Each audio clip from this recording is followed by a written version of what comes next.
Call the meeting to order. Roll call, Jen. Shelley Fayant, Ginny Het. Anita Matt, Present. Sharma Gillen, Geswext.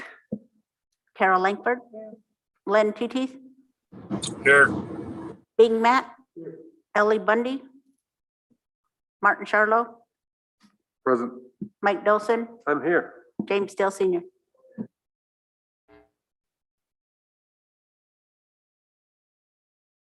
Charmel, can you start us off with the prayer this morning, please?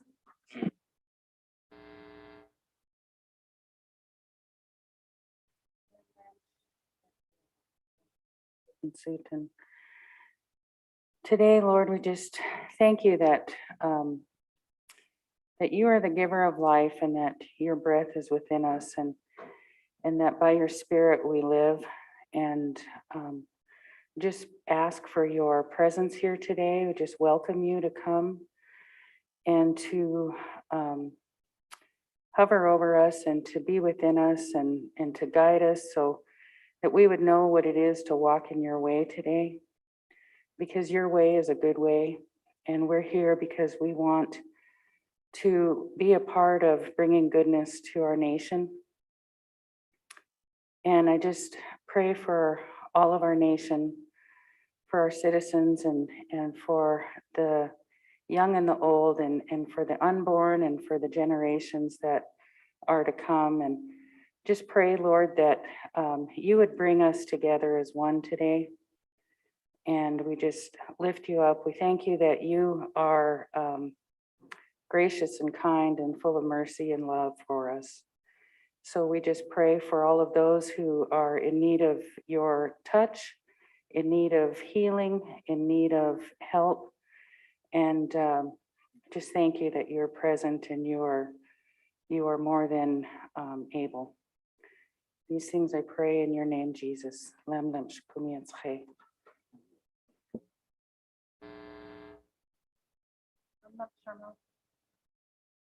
Have 2 sets of minutes. Yeah,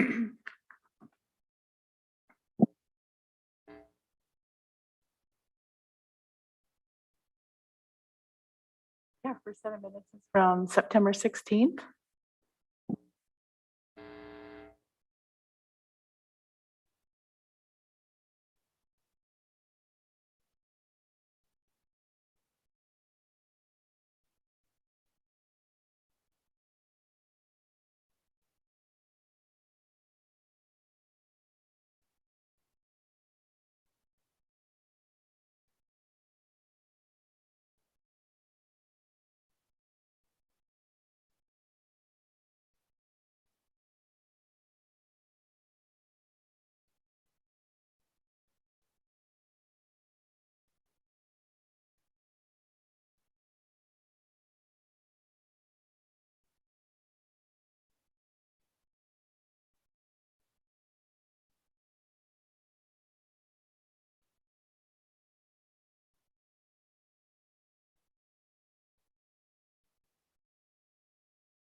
Go ahead, Shamo.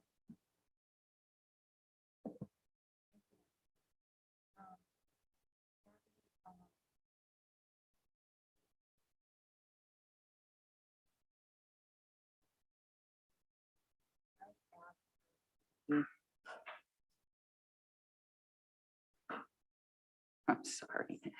I scrolled my pages. Okay, on page 6, right after Martin Charlo thanked everyone for his district meeting, I did step out of the meeting. So if you can mark me absent from that point on, thank you. I re-entered the meeting during the Kootenai Culture Elders meeting. Thank you.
Motion by Martin to approve the minutes, second by Anita.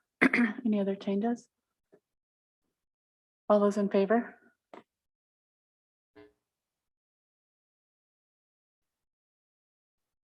Okay, all abstain. Motion carries. Our next set of minutes are from 9:20.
A motion to approve minutes of 9/20. Okay, motion by Bing. Second by Anita. All those in favor? Oh, Martin? I think there was just wrong last name on my thank you. Or maybe that's wrong. Go ahead. Apologize. Okay, all those in favor? Okay, all abstain, motion carries. So we have an agenda this morning and no walk-ins.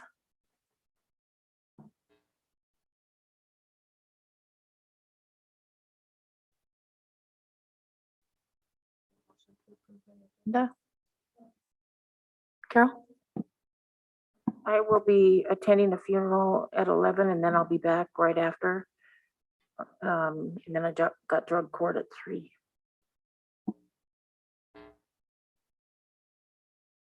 Will we still have a quorum? Because I'm only here till noon. Not for the afternoon, but Rick was hoping the Greg issue, if possible, could be before lunch. If not, he said I could schedule it for next week. Okay, Then I can move Bison Range somewhere before lunch if possible. okay, sounds good. Martin? Thank you, Madam Chair. I had a issue for open. And yeah, maybe 2 issues. Yes, I was letting you know I won't be here this afternoon also.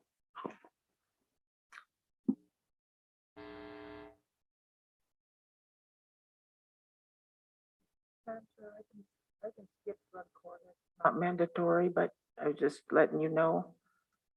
But I would rather not miss the funeral because it was pretty pitiful yesterday.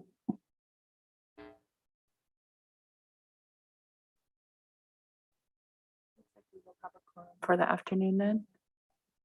No quorum, but I'll get the schedule worked out. Okay. Okay, is there a motion to approve the agenda with the addition? Motion by Anita. All those in favor? Motion carries unanimous. Okay, our first item, or Martin, did you want to go first? Yeah. My pattern and what I've been doing lately is COVID and everything again, which is what it is. I attended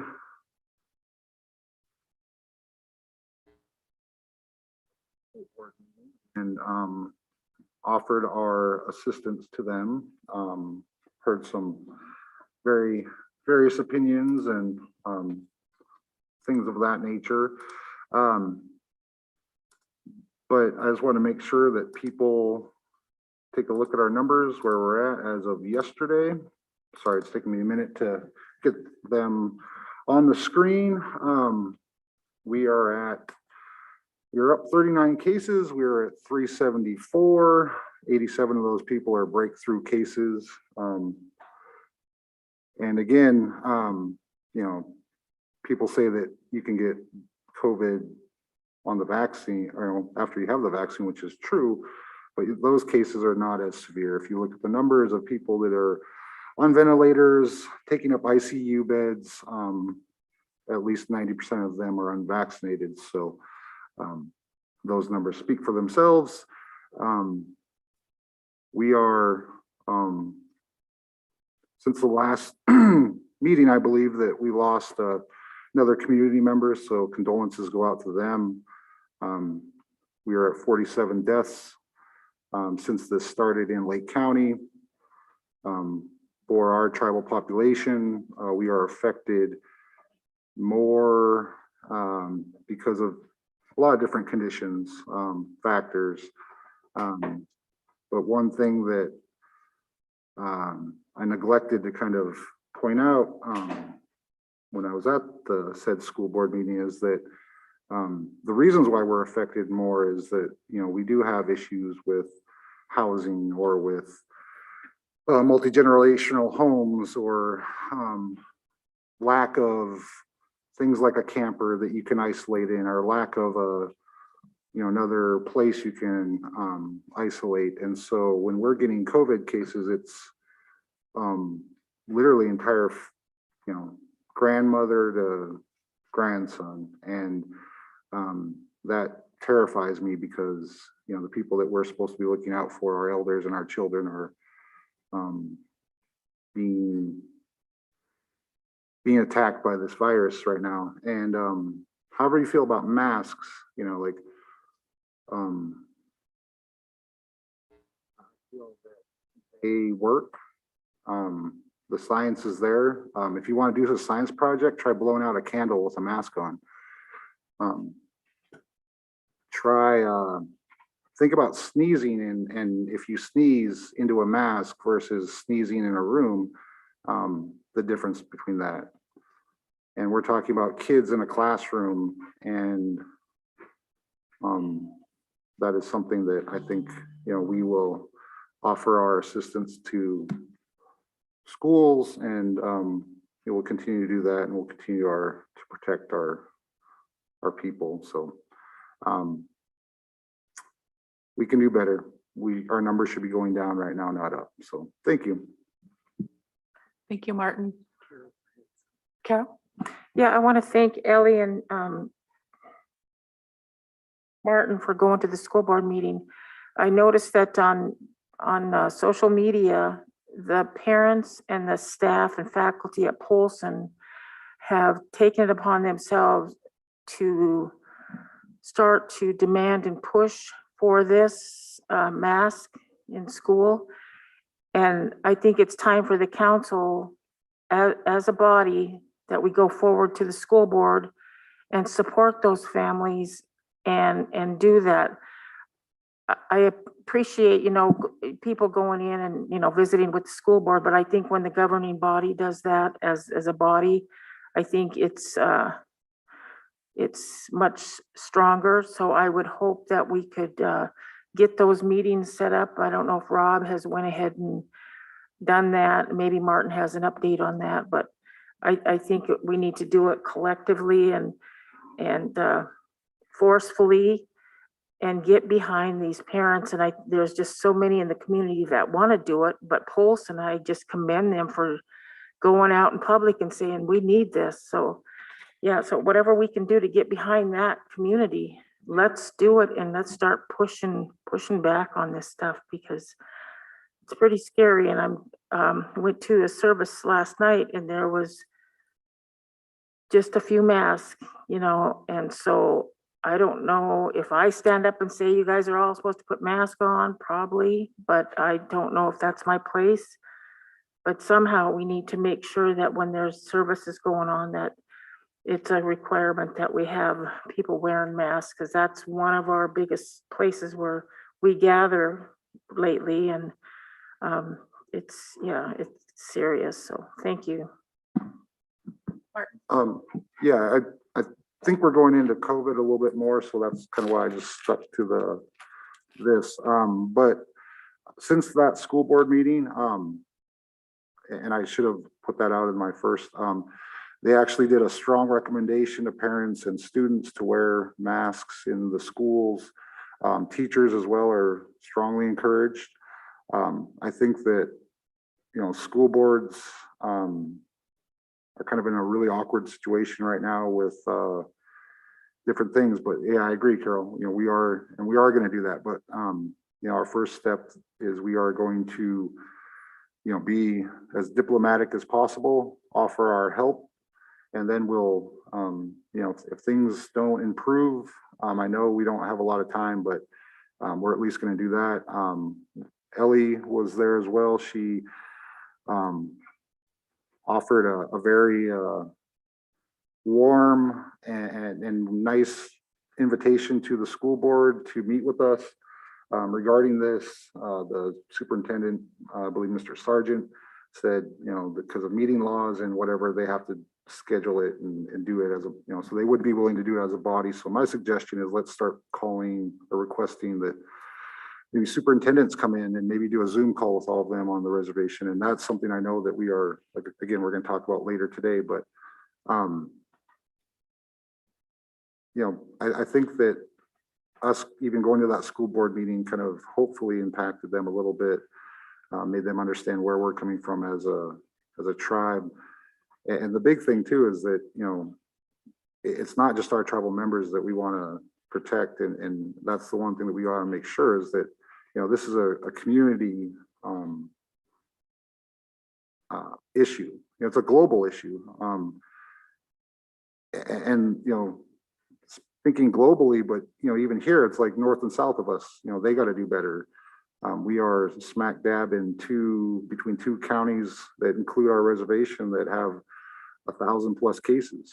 To our west, Sanders has got over 100. And here we sit, at 370, and I think a year ago we had less than 50. So, to everyone out there, we are taking this very seriously, and full court press on meetings. And the other thing that I really want to make sure that we stress here is one of the issues that the school boards are having is they're not hearing from everyone. And who they are hearing from are the loud ones that are very vocal and attend these meetings and are active on social media. And so we need our parents who are concerned about this to start, again, leading into something we're going to do later today, start a kind of an email or start making sure that our officials in the schools know how they feel and what the concerns that they have. I don't think they fully understand the dynamic of some homes about a multi-generational home. Those type of things, I think that school boards and administrators really need to hear from our tribal members. They'll be hearing from us, but I think it's a lot more impactful if they have 20 parents, of 40 kids saying, this needs to change, or X, Y, Z, or, just let's support our parents, but they also need to take those steps as well to help us, demonstrate that this isn't just a council action. This isn't just us, taking these actions based on our feelings or our thoughts on issues. This is our constituencies out there asking for that. So let's really make sure that we are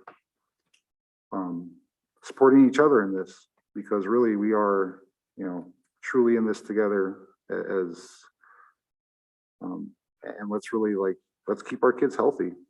That's, I think, our biggest concern right now. So sorry for taking up so much time. Thank you. Thank you, Martin. Mike? Madam Chair, thank you. I am interested to know how many of our present infection outbreaks are from employee travel. If we can find out if through the contract tracing whether employee travel is causing problems as well.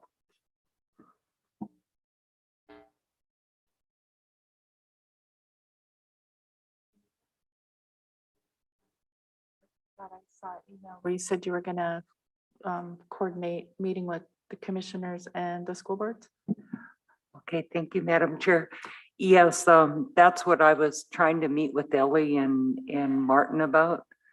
We were going to get some of our facts together and have Rob and Tammy help us throw together a fact sheet and then try to talk with the commissioners and the school boards. I'm hoping, being that this is live and streaming, that our tribal education committee, each of us have a representative in the schools, which I would think would get us in to talk to the school boards and to get the parents involved. When you look at the numbers of centers that are being shut down through ECS, it's concerning. And I'm hoping that we can get the parents to come forward with us. Like Martin said, it doesn't have a choice in who it's taking. It's kids and it's adults and it's Indian and non-Indian. So we're hoping to get meeting started with each of these organizations. But Ellie is out today and Martin and I were gonna speak about it and then talk with you, being that you have been visiting with Bill Barron. And hopefully we can get each commissioner aside. I would also like to talk to Sanders County commissioners as well. That's where we were at on it, Madam Chair. Okay, if we can get a full report on Monday at the after the chairs meeting about where we are with that. Meeting with school boards, surrounding county commissioners. Available information from our contact tracing folks.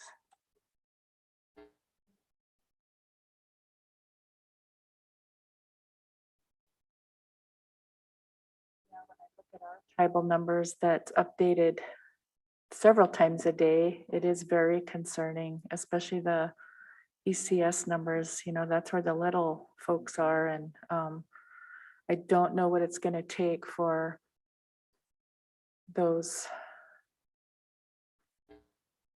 restrictions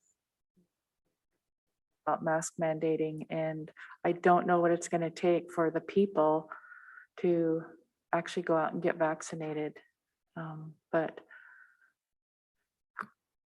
we need to do our due diligence as far as what we can effectuate. So, Lynn? Thank you, Madam Chair and members of the council. I also would like us to be more discretionary on the COVID leave for our employees. We're starting to get more cases where employees their kids are being sent home and they're required to go into quarantine, and sometimes it's longer than the 80 hours that they're getting. So if we can just make it discretionary based on the situations, because 80 hours is just not enough for some of our employees. So, thank you. Thank you. Can you follow up with Rick on that? And what he was talking about, follow up with Rick? Yeah. Okay. Okay, anything else?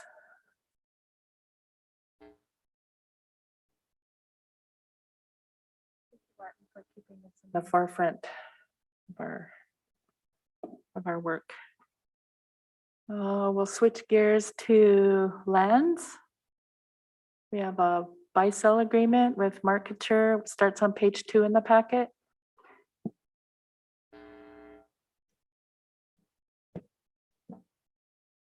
Good morning, Madam Chair and Council. Hold on, Mark. Do you guys want to go into executive? Okay, go out of regular into executive.